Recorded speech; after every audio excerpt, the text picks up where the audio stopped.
وعلیکم السلام ورحمۃ اللہ وبرکاتہ۔ محترم بھائی نے جی وہ حدیث حتیٰ لاقی اللہ والی کہ نبی علیہ السلام آخری زندگی تک رفع بیان کرتے رہے یہاں تک کہ اللہ سے ملاقات ہو گئی۔ جی امام بہقی رحمۃ اللہ علیہ کی الخلافیات جو ہے نا اس کے اندر یہ آتی ہے تفصیلی روایت۔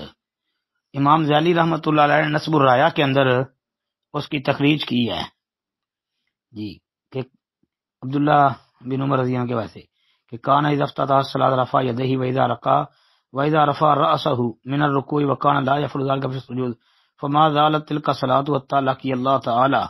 یہ لیکن بھائی یہ روایت ثابت نہیں ہے جی۔ اس کی سند میں اسما بن محمد انصاری ہے ایک راوی جو کذاب تھا جسے وضع کرتا تھا۔ امام ابو حاتم رحمۃ اللہ علیہ اور انہوں نے کہا کہ یہ قوی نہیں تھا۔ امام یحییٰ بن معین کہتے ہیں یہ کذاب تھا جسے وضع کرتا تھا۔ امام عقیلی رحمہ اللہ فرماتے ہیں کہ یحدث بالاباطیل عن الثقات، ثقہ راویوں سے باطل روایتیں بیان کرنے والا تھا۔ دارقطنی نے اس کو متروک قرار دیا ہے۔ اس کے علاوہ بھی محدثین نے اس پر شدید قسم کی جرح کی ہے، اور اسماء الرجال کی کتابیں جو ہیں وہ دیکھیں تو انشاءاللہ پتہ چل جائے گا کہ یہ راوی کس پائے کا تھا۔ پھر اس میں ایک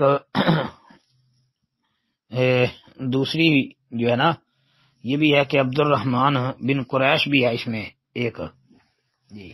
تو عبد الرحمن بن قریش جو ہے وہ بھی حدیثیں وضع کرنے والا تھا، تو لہذا اس روایت کو اہل الحدیث نے کبھی بھی دلیل نہیں بنایا۔ اللہ کے فضل سے ہماری دلیلیں کھوکھلی نہیں ہوتی۔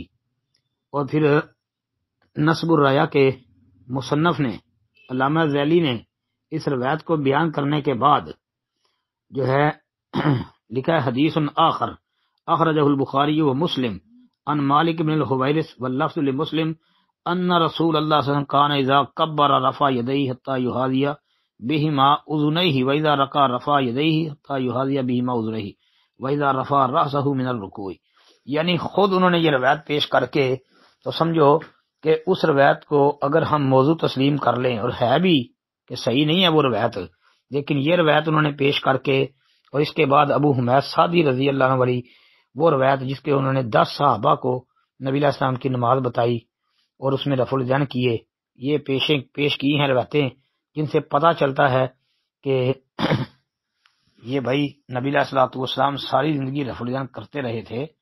عبداللہ بن عمر والی حدیث صحیح بخاری وغیرہ کے اندر دیکھ لیں تو یہ حدیث ہم پیش نہیں کرتے۔ یہ حنفی ہمیں تانا دیتے ہیں کہ جی اہل حدیث کہتے ہیں کہ اللہ کے رسول ساری زندگی رفع الیدین کرتے رہے، اور ساری زندگی والی یہ حتیٰ لاقی اللہ والی طرف ہے صحیح نہیں ہے۔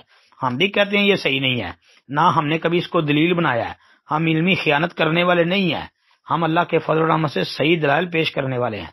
جب صحیح دلائل موجود ہیں کہ جن سے پتہ چلتا ہے کہ نبی علیہ الصلوۃ والسلام ساری زندگی رفع الیدین کرتے رہے اور رفع الیدین منسوخ نہیں ہے، ابو ہریرہ والی روایت بھی ہے اور بھی کئی روایتیں ہیں اس حوالے سے، تو اس کے لیے بہت زیادہ جو ہے نا مواد موجود ہے۔ تو اللہ کے فضل و رحمت سے تو ہم صحیح حسن حدیثیں پیش کرتے ہیں، ضعیف موضوع قسم کی روایات ہم پیش نہیں کرتے الحمدللہ۔ ہاں جی، السلام علیکم ورحمۃ اللہ وبرکاتہ۔